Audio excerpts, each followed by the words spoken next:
আজরাইল আলাইহিস সালাতু ওয়াস সালামকে আল্লাহ পাক ডাক দিয়ে বলবেন, আজরাইল, দুনিয়ার মধ্যে বার কে বেঁচে আছে? আজরাইল আলাইহিস সালাতু ওয়াস সালাম আমার রবকে ডাক দিয়ে বলেন, ও মালিক, আর কেউ বেঁচে নাই। চারজন ফেরেশতা দুনিয়ার মধ্যে জমিনে আছে। চারজন ফেরেশতার মধ্যে এক নম্বর ইসরাফিল, আজরাইল, জিবরাইল, মিকরাইল আলাইহিস সালাতু ওয়াস সালাম। আল্লাহ পাক একে একে অর্ডার করবেন, সবার জানগুলো কবজ করিয়া লাও। আল্লাহ পাক এবার আজরাইলকে ডাক দেব, আজরাইল, তুমি তো সব মাখলুকের জানগুলো কবজ করছো। আজরাইল এবার আল্লাহকে বলল, ও আল্লাহ, আমার জানটা কি কবজ করবে? আজরাইল এবার আল্লাহকে ডাক দিয়ে বলবেন, আল্লাহ, আমি তো পৃথিবীর সবার জানগুলো একই একই কবজ করলাম, এবার আমার জান কি কবজ করবি?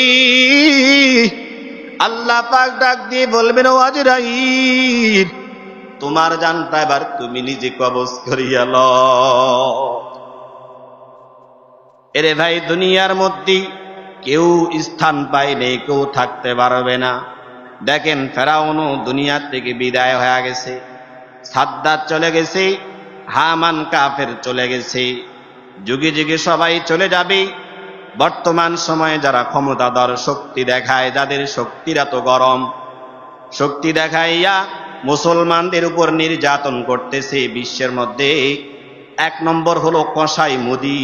এই মোদি সরকারকেও আল্লাহ পাক দুনিয়া থেকে নিয়ে নিবেন কিনা বলেন তো? শক্তির কোনো গরম দেখা চলবে না। এই যে সময় আল্লাহ পাক দান করলেন, ইন্না ইদ্দাতাশ শুহুরি ইনদাল্লাহি ইসলাম আশারা শাহরান ফি কিতাবিল্লাহ, যেই সময় আমরা চলাফেরা করি, স্ত্রীর সাথে সময় কাটায়, মা বাবার সাথে ভালোবাসা জমায়, এই সময়গুলো একমাত্র আল্লাহ তাআলার, দুনিয়ার কোনো ক্ষমতাধরের শক্তি থাকবে না, একমাত্র আমার আল্লাহ পাকের শক্তি থাকবে। যখন কঠিন বিচার দিবস কায়েম হয়ে যাবে, সব শক্তিধরকে যখন কাতারে নামানো হবে, আল্লাহ পাক সেদিন বড় একটা হুঙ্কার দিয়ে বলবে, লিল্লাহিল ওয়াহিদিল কাহ্হার, আজকে রাজত্ব কার? একমাত্র আল্লাহ, রাজত্ব একমাত্র আল্লাহ। এজন্য সময় শক্তিকে একমাত্র রবকে খুশি করার জন্য ব্যয় করতে হবে, অন্য কোথাও না। রবকে খুশি করার জন্য ভাইয়েরা আমার, সব সময় শক্তি আল্লাহ তাআলার দান। যদি আমি আজকে মসজিদে হেঁটে আসতে পেরেছি, বাসায় গিয়ে এমনও হতে পারে আল্লাহ পাক আমার পা থেকে শক্তি নিয়ে নিতে পারেন না? চোখ দিয়ে গুনাহ করছি, খারাপ কিছু দেখছি, এমনও হতে পারে চোখের দৃষ্টি আমার থেকে নিয়ে নিতে পারে। মুখ দিয়ে মানুষকে গালি দিচ্ছি, মানুষের হক মুখ দিয়ে কেড়ে নিচ্ছি, বিভিন্ন কথায় মিথ্যা সাক্ষী দিয়ে মানুষকে বিপদে ফেলছি। হতে পারে আল্লাহ পাক সেকেন্ডের বিনিময়ে আমার শক্তিকে, মুখের শক্তিকে আল্লাহ কেড়ে নিতে পারে। মাসে তোমরা নিজের উপর অন্যায় করো না, অন্যায় থেকে তোমরা দূরে থাকো। এবার বলবেন, হুজুর, তাহলে কি অন্য মাসে জুলুম করা যাবে? না না, অন্য মাসেও জুলুম করা যাবে না। দৃষ্টান্ত দিলে বুঝবেন ভাইয়ারা আমার। এই যে মসজিদ, এই মসজিদের মধ্যে যদি আমরা অন্যায় করি, পাপ বেশি না কম? বেশি না কম? পাপ বেশি কেন? এই মসজিদ একমাত্র পবিত্র কাজ হবে, অন্য কোনো কাজ মসজিদে হবে না। এখানে যদি আমরা গুনাহ করি, আল্লাহ রাব্বুল আলামিন নিষেধ করেছেন এখানে অন্যায় করতে। যদি আমরা অন্যায় করি, আমাদের পাপ বেশি হবে। এখান থেকে যদি বাজারে গিয়ে অন্যায় করি, ওইখানে পাপ হবে কিনা? হবে কিনা? তুলনামূলক কম হবে, তাই না? তুলনামূলক কম কেন? ওইটা পাপেরই জায়গা, আর মসজিদ পবিত্র, তা আল্লাহ পাকের ঘোষণায় সর্বসময় অন্যায় করলে সাজা হবে। নির্দিষ্ট 4টি মাসে আল্লাহ পাক নিজের আত্মা থেকে আমাদেরকে পাপ থেকে দূরে থাকতে বলেছেন। যেহেতু রজব মাস চলে আসছে, আমরা একটি আমল বেশি বেশি করবো আল্লাহ তাআলার কাছে। 5 ওয়াক্ত নামাজের পরে আমরা এই দোয়া পড়ব, আল্লাহুম্মা বারিক লানা ফি রজব ওয়া শাবান ওয়া বাল্লিগনা রমাদান। যদি আরবি না পারি তাহলে বাংলা থেকে বলবো, আল্লাহ রজব মাস চলে আসছে, আপনি আমাকে শাবান মাস পর্যন্ত হায়াতের মধ্যে বরকত দিয়ে রমজান মাস পর্যন্ত হায়াতকে লম্বা করে দেন, রমজান মাস পর্যন্ত আমার হায়াত বাড়িয়ে দেন। এরকম ভাবে আল্লাহ তাআলার কাছে আমরা দোয়া করি। যদি আমরা রমজানের আগে মৃত্যুবরণ করি তাহলে আমার জীবন থেকে একটি রমজান মাস ছুটে গেল। রমজান মাস যদি পেয়ে যায়, হইতে পারে রমজানের কোনো একটা আমল কবুল হয়, আমার নাজাতের জরিয়া হয়ে যাইতে পারে ইনশাআল্লাহ। ভাইয়েরা আমার, এই রজব মাস অনেক দামি। আমাদের রাসূলুল্লাহ সাল্লাল্লাহু আলাইহি ওয়াসাল্লাম সবচেয়ে দামি নবী, এর মধ্যে কোনো সন্দেহ আছে? সবচেয়ে বড় নবী, এর মধ্যে কোনো সন্দেহ আছে? সবচেয়ে সম্মানী নবী, সন্দেহ আছে? সন্দেহ নেই। এবং আখেরি নবী, আল্লাহ তাআলাও বলেছেন কোরআনে, আমার নবীও বলেছেন, আনা খাতামুন নাবিয়্যিন লা নাবিয়্যা বা'দ, আমার পরে আর কোনো নবী আসবে না। যদি বর্তমান সময়ে কেউ নবী দাবি করে তাহলে সে কি? নবী দাবি করছিনি পূর্বে? হ্যাঁ, আপনারা জানেন না মনে হয়। যুগে যুগে সময়ে সময়ে সালে সময় কাল পরিবর্তন ঘটে। অনেক মানুষ নাস্তিক মোরতাদরা নবী দাবি করে। হ্যাঁ, কাদিয়ানি কি কয়? গোলাম মোহাম্মদ কাদিয়ানি নবী দাবি করছে কিনা আপনারা জানেন না? করছে না? নবী দাবি করেছিল। আমার রাসূল বলেছেন, আমার আল্লাহ তাআলা কোরআনও বলছেন, নবীর পরে আর কোন নবী আসবে না, অর্থাৎ কিয়ামতের আগ পর্যন্ত নবী আর আসবে না। এর মধ্যে কেউ যদি নবী দাবি করে সে ভণ্ড, মুরতাদ, নাস্তিক, বাটপার, চিটার। কথা বলেন ঠিক কিনা? নবী আসবে না, নবীর দরজা বন্ধ। আমার নবী আলাইহিস সালাতু ওয়াস সালামকে আল্লাহ তাআলা এত সম্মান দিয়েছেন, তার মধ্যে এ মাসে একটি ঘটনা ঘটেছিল, সম্মানিত মেরাজ। রাসূলুল্লাহ সাল্লাল্লাহু আলাইহি ওয়াসাল্লামকে আবু জাহাল বলছে, মুহাম্মদ তুমি কিসের নবী? দেখাও তো তোমার কিছু কেরামতি, দেখাও তো, মুআজিজা দেখাও তো। এত মুআজিজা আবু জাহাল দেখছে, এরপর আমার নবীকে সে মানি নাই। গর্তের মধ্যে পড়ছিল একবার, সংক্ষিপ্ত সময়ে বলছি, গর্তের মধ্যে একবার পড়ছিল। এবার আমার নবীকে ডাক দিয়ে কয়, মুহাম্মদ একটু আমাকে তুমি বাঁচাও, আমাকে তুমি এই খাল থেকে, এই গর্ত থেকে যদি উদ্ধার করতে পারো, আমি তোমার হাতে হাত রেখে কালিমা পড়ব। আমার রাসূল আল্লাহকে বলেন, আল্লাহ আপনি আমাকে সাহায্য করুন। নবী হাত বাড়িয়ে দিয়েছেন, সঙ্গে সঙ্গে আবু জাহাল হাতে হাত লেগে উঠে গিয়েছে। উঠে যাওয়ার পরে মুহাম্মদকে ডাক দিয়ে কয়, তুমি তো ভালোই জাদুঘর। নাউজুবিল্লাহ। এটি হলো আবু জাহেলের কৃষ্টি কালচার, আবু জাহালের চরিত্র। এরকম অনেক মুআজিজা আল্লাহ তাআলা আমার নবী থেকে দেখে নিয়েছেন, তার মধ্যে একটি হলো মেরাজ। এই মেরাজ এমন একটি ইতিহাস, বাইতুল মাকদিসে, হাতেম থেকে বাইতুল মাকদিস অনেক দূরের পথ পেরিয়ে পেরিয়ে, 1 2টি নয় 7টি আসমান পেরিয়ে সিদরাতুল মুনতাহা পর্যন্ত নবী গিয়ে আমার আল্লাহ তাআলার সাথে কথা বলে আমাদের জন্য হাদিয়া নিয়ে আসছিলেন। সেটি হলো 5 ওয়াক্ত নামাজ। মূলত 5 ওয়াক্ত না, 50 ওয়াক্ত দান করছিলেন। কত ওয়াক্ত? 50 ওয়াক্ত। 50 ওয়াক্ত থেকে কমায় কমায় 5 ওয়াক্ত আসছে। তো এই মেরাজ এই মাসে ঘটেছিল, যার কারণে এই মাসটি অনেক দামি মাস, অনেক গুরুত্বপূর্ণ মাস। যেহেতু আমরা রমজানের আগেই সময় চলে আসছি, এজন্য বলবো ভাইয়েরা আমার, গুনার কাজ করা যাবে না। এই জন্য আল্লাহ পাক বলেন, ইয়া আইয়ুহান নাফসুল মুতমাইন্নাহ ইরজিই ইলা রাব্বিকি রাদিয়াতাম মারদিয়াহ ফাদখুলি ফি ইবাদি ওয়াদখুলি জান্নাতি। আমার রব ডাক দিয়ে কয়, ও আমার বান্দারা, ইয়া আইয়ুহান নাফসুল মুতমাইন্নাহ, হে প্রশান্তি মন। প্রশান্তি মন কি জানো? আমাদের প্রত্যেকটা মানুষের নফস আছে। নফসের মধ্যে একটা নফস হলো মুতমাইন্নাহ, প্রশান্তি মন, প্রশান্তি নফস। ওই মুতমাইন্নাহ নফস বলা হয় বান্দা গুনাহ করতে করতে কলবটা নষ্ট করে ফেলাইছে, ওই বান্দাকে ভালো লাগে না। আর প্রশান্তি নফস হইল ওই বান্দার শুধুমাত্র রবের কাজগুলোই করতে ভালো লাগবে।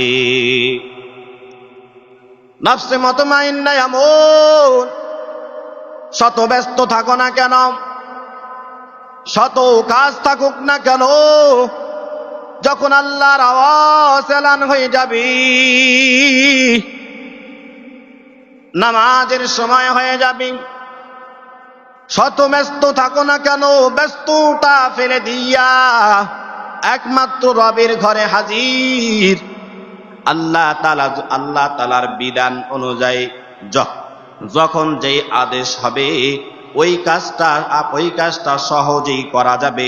এইটা হলো নফসে মুতমাইন্নাহ। ও ভাইয়েরা আমার, আমাদের নফস যাদের আল্লাহর কাজগুলো করতে ভালো লাগে না, আল্লাহর বিধান ভালো লাগে না, ওলামায়ে কেরামের কথা ভালো লাগে না, কোরআনের কথা ভালো লাগে না, জিহাদের কথা ভালো লাগে না। জিহাদের কথা বললেই বলবেন হুজুর এবার জঙ্গি হয়ে গেছে। না রে ভাই না, আমার আল্লাহ পাক নামাজকেও ফরজ করেছেন, সময়কাল ভেদে জিহাদ আল্লাহ ফরজ করে দিয়েছেন। সময়কাল পরিবর্তনে হইতে পারে মুসলমানের উপর জিহাদ ফরজ হয়ে যাবে, কিন্তু নামাজ ফরজ। এই নামাজের যখন সময় হয়ে যায়, আপনি আমি তো 4 স্টলে 4 দোকানের মধ্যে ব্যস্ত, ব্যবসা নিয়ে ব্যস্ত।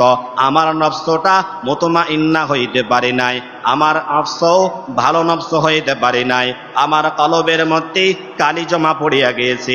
এই জন্য আমার পয়গম্বর ডাক দিয়ে কয়, আলা ইন্না ফিল জাসাদি মুদগাতান ইদা সালুহাত সালুহাল জাসাদু কুল্লু ওয়া ইন ফাসাদাত ফাসাদাল জাসাদু কুল্লুহু আলা ওয়া হিয়াল কলব। ও মানুষের শরীরের মধ্যে একটা কলব আছে, ওই কলবটা যখন পবিত্র থাকবে, বান্দার ভালো ভালো আমলগুলো করতে ভালো লাগবে। আর যদি বান্দা ভালো ভালো আমলগুলো করতে না পারে, ওর কলবটা নষ্ট হয়ে গেছে। কলব যখন নষ্ট হয়ে যায়, ওই কলবটা যখন নষ্ট হয়ে যায়, ওই বান্দার কোনো কাজে লাগবে না। যেমন নাকি শুকনো লাকড়িটা চুলার মধ্যে যখন দেওয়া হয়, দাউ দাউ করে আগুন জ্বলবে। ও ভাইয়ের আমার, এই ব্যক্তির পোড়া শরীরটা যখন শুকনো লাকড়ির মতো হয়ে যাবে, ওই শরীর আর কোনো কাজে লাগবে না। ওই শরীরটা শুধুমাত্র জাহান্নামের মধ্যে দাউ দাউ করে আগুন জ্বলতে থাকবে। এই জন্য আল্লাহর কাছে রজব মাস আইসা পড়েছে, আল্লাহর কাছে তাওবা করি, আল্লাহকে ডাক দিয়ে বলবো, দয়ার মালিক, রজব মাস আইসা পড়ছে, পূর্বে যতগুলো গুনাহ করলাম, আয় আল্লাহর গুনাহ করব না। আল্লাহ আপনি আমারে মাফ করিয়া দিন। আল্লাহ হায়াতের মধ্যে বরকত দিয়ে দিন। আর যেখানেই থাকবো না কেন, যে অবস্থায় থাকবো না কেন, যখন মসজিদে এলান হয়ে যাবে, নামাজের জন্য যখন ডাকা হবে, সবাই সব কাজগুলো ফেলে দিয়া মসজিদের মধ্যে হাজির হয়ে যাইতে হবে। কথা বলেন ঠিক কিনা? নামাজ পড়া যাবে। হ্যাঁ ভাইরা আমার পয়গম্বর কয়, বিচার দিবস যখন শুরু হয়ে যাবে, বান্দারা ডানে তাকাবি, বামে তাকাবে, কেউ থাকবে না।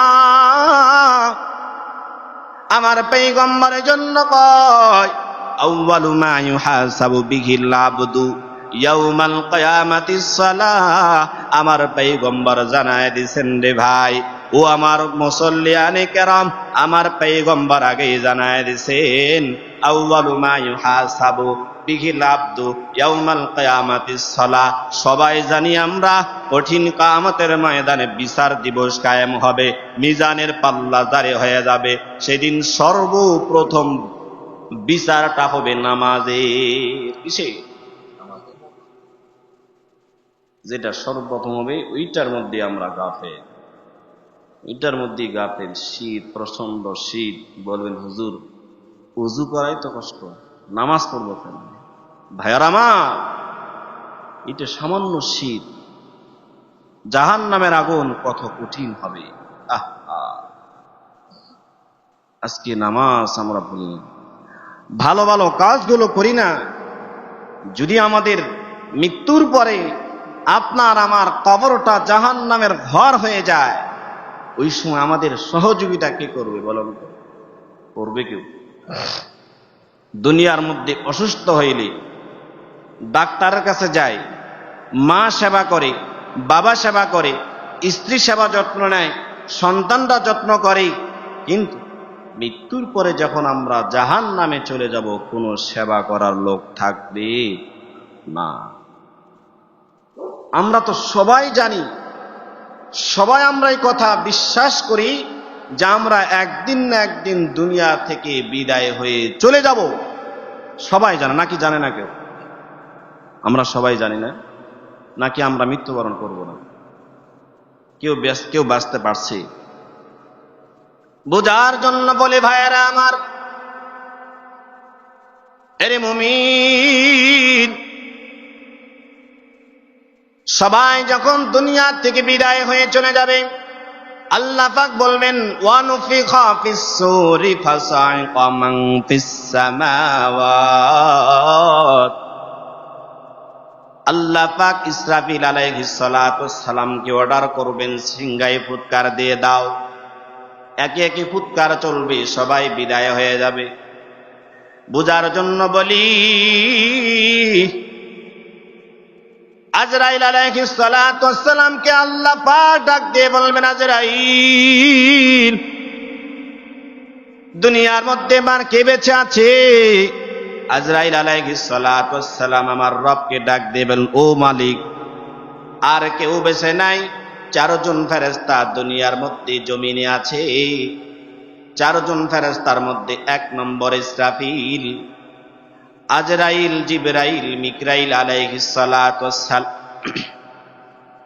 আল্লাহ পাক একে একে অর্ডার করবেন, সবার জানগুলো কবজ করিয়া লাও। আল্লাহ পাক এবার আজরাইলকে ডাক দেব, আজরাইল, তুমি তো সব মাখলুকের জানগুলো কবজ করছো। আজরাইল এবার আল্লাহকে বলবো, ও আল্লাহ, আমার জানটাকে কবজ করবে। আজরাইল এবার আল্লাহকে ডাক দিয়ে বলবেন, আল্লাহ, আমি তো পৃথিবীর সবার জানগুলো একে একে কবজ করলাম, এবার আমার জান কি কবজ করবি? আল্লাহ পাক ডাক দিয়ে বলবেন, ও আজরাইল, তোমার জানটা এবার তুমি নিজে কবজ করিয়া লও। এরে ভাই, দুনিয়ার মধ্যে কেউ স্থান পাইলে কেউ থাকতে পারবে না। দেখেন, ফেরাউনও দুনিয়া থেকে বিদায় হয়ে গেছে, সাদ্দাত চলে গেছে, হামান কাফের চলে গেছে, যুগে যুগে সবাই চলে যাবে। বর্তমান সময়ে যারা ক্ষমতাধর শক্তি দেখায়, যাদের শক্তির এত গরম, শক্তি দেখাইয়া মুসলমানদের উপর নির্যাতন করতেছে বিশ্বের মধ্যে, এক নম্বর হলো কসাই মোদি। এই মোদি সরকারকেও আল্লাহ পাক দুনিয়ার থেকে নিয়ে নিবেন কিনা বলেন তো? শক্তির কোনো গরম দেখা চলবে না। এই যে সময় আল্লাহ পাক দান করলেন, ইন্না ইদ্দাতাশ শুহুরি ইনদাল্লাহিস ইসলাম আশারা শাহরান ফি কিতাবিল্লাহ। যেই সময় আমরা চলাফেরা করি, স্ত্রীর সাথে সময় কাটায়, মা বাবার সাথে ভালোবাসা জমায়, এই সময়গুলো একমাত্র আল্লাহ তাআলার, দুনিয়ার কোনো ক্ষমতাধরের শক্তি থাকবে না, একমাত্র আমার আল্লাহ পাকের শক্তি থাকবে। যখন কঠিন বিচার দিবস কায়েম হয়ে যাবে, সব শক্তিধরকে যখন কাতারে নামানো হবে, আল্লাহ পাক সেদিন বড় একটা হুঙ্কার দিয়ে বলবে, লিল্লাহিল ওয়াহিদিল কাহ্হার। আজকে রাজত্ব কার? একমাত্র আল্লাহ। রাজত্ব একমাত্র আল্লাহ। এজন্য সময় শক্তিকে একমাত্র রবকে খুশি করার জন্য ব্যয় করতে হবে, অন্য কোথাও না। রবকে খুশি করার জন্য ভাইয়েরা আমার সব সময় শক্তি আল্লাহ তাআলার দান। যদি আমি আজকে মসজিদে হেঁটে আসতে পেরেছি, বাসায় গিয়ে এমনও হতে পারে আল্লাহ পাক আমার পা থেকে শক্তি নিয়ে নিতে পারেন, পারেন না? চোখ দিয়ে গুনাহ করছি, খারাপ কিছু দেখছি, এমনও হতে পারে চোখের দৃষ্টি আমার থেকে নিয়ে নিতে পারে। মুখ দিয়ে মানুষকে গালি দিচ্ছি, মানুষের হক মুখ দিয়ে কেড়ে নিচ্ছি, বিভিন্ন কথায় মিথ্যা সাক্ষী দিয়ে মানুষকে বিপদে ফেলছি। হতে পারে আল্লাহ পাক সেকেন্ডের বিনিময়ে আমার শক্তিকে, মুখের শক্তিকে আল্লাহ কেড়ে নিতে পারে। এজন্য সর্বদা একমাত্র রবকে খুশি করার জন্য, নফসে মুতমাইন্না বানানোর জন্য আল্লাহর কাছে আমল করব, দোয়া করব। এরপর আল্লাহ পাক কি বলেন? ইরজিই ইলা রাব্বিকি রাদিয়াতাম মারদিয়া। আমার রব কয়, ও বান্দা ফিরে এসো সন্তোষ ভাজন ভাবে আমার দিকে তোমরা ফিরে এসো। আল্লাহ পাক বলেন, ফাদখুলি ফি ইবাদি, আমার বান্দাদের মধ্যে তোমরা দাখিল হয়ে যাও। আল্লাহ তাআলার খাস বান্দা কারা বলেন তো? কারা? আল্লাহ তাআলার খাস বান্দা কারা? নবী রাসূল। যারা ভালো ইবাদত করে তারাই, যারা ভালো ইবাদত করে তারাই আল্লাহ তাআলার বান্দা, খাস বান্দা তারা। নবী রাসূলদের তো কোনো গুনাহ নেই। যারা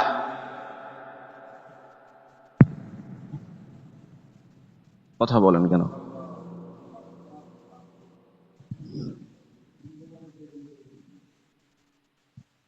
কি হয়েছে?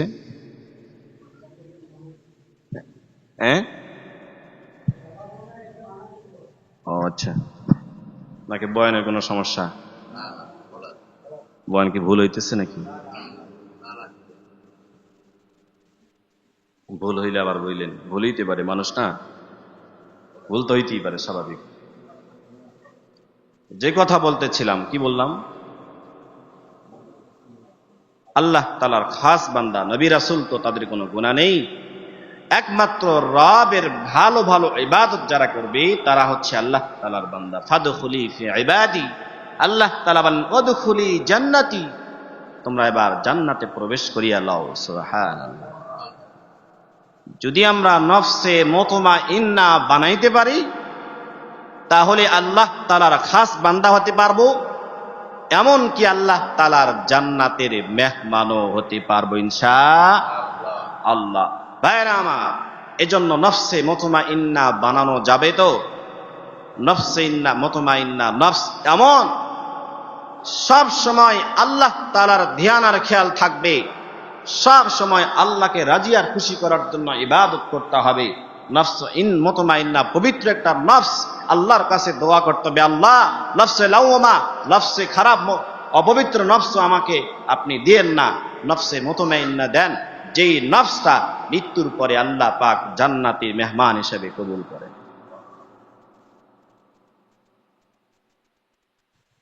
এজন্য আমার নবী বলছেন, এই কল্ব যাদের অপবিত্র হয়ে যাবে, এই কল্বটা সেদিন কোনো কাজে লাগবে না, জাহান্নামের লাকড়ি হয়ে যাবে।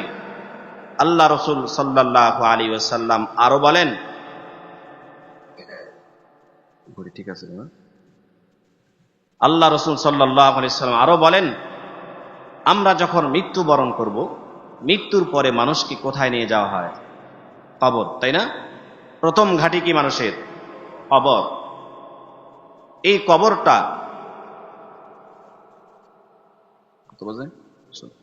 এই কবরটা দুই ভাগে বিভক্ত হবে।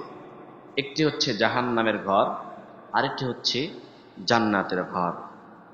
আল্লাহ রাসূল সাল্লাল্লাহু আলাইহি ওয়াসাল্লাম বলেছেন, তো আমরা এমন জিন্দেগি তৈরি করব মৃত্যুর পরে গিয়ে যেন আমার কবরটা জান্নাতের ঘর হয়ে যায়, জান্নাতের ঘর হয়ে যায়। ভাইয়েরা আমার, যদি আমাদের জান্নাতের ঘর না হয় আগুনের ঘর যদি হয়, ভাই গুনাহ করছি তো একজন মুসান্নিফ লিখেছেন কিতাবের মধ্যে, বান্দা তুমি যে গুনাহ করছো, এই যুবক তুমি যে গুনাহ করছো, যখন গুনাহ করবা মোমবাতি চেনেন আপনারা? মোমবাতি চেনেন? এই মোমবাতি ঘরের মধ্যে ধরাইয়া তোমার আঙ্গুলটা মোমবাতির আগুনে দিবা।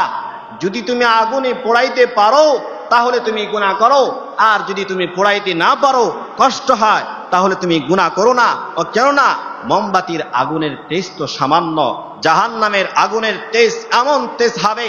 আমার নবী আলাইহিস সালাতু ওয়াস সালাম মেরাজে গিয়ে জান্নাত ভ্রমণ করলেন, জাহান্নাম ভ্রমণ করলেন। জাহান্নাম ভ্রমণ করার পর থেকে নবী শুধু আল্লাহর কাছে কাঁদতেন, আল্লাহ আমার কোন উম্মতকে আপনি জাহান্নামে পাঠায়েন না।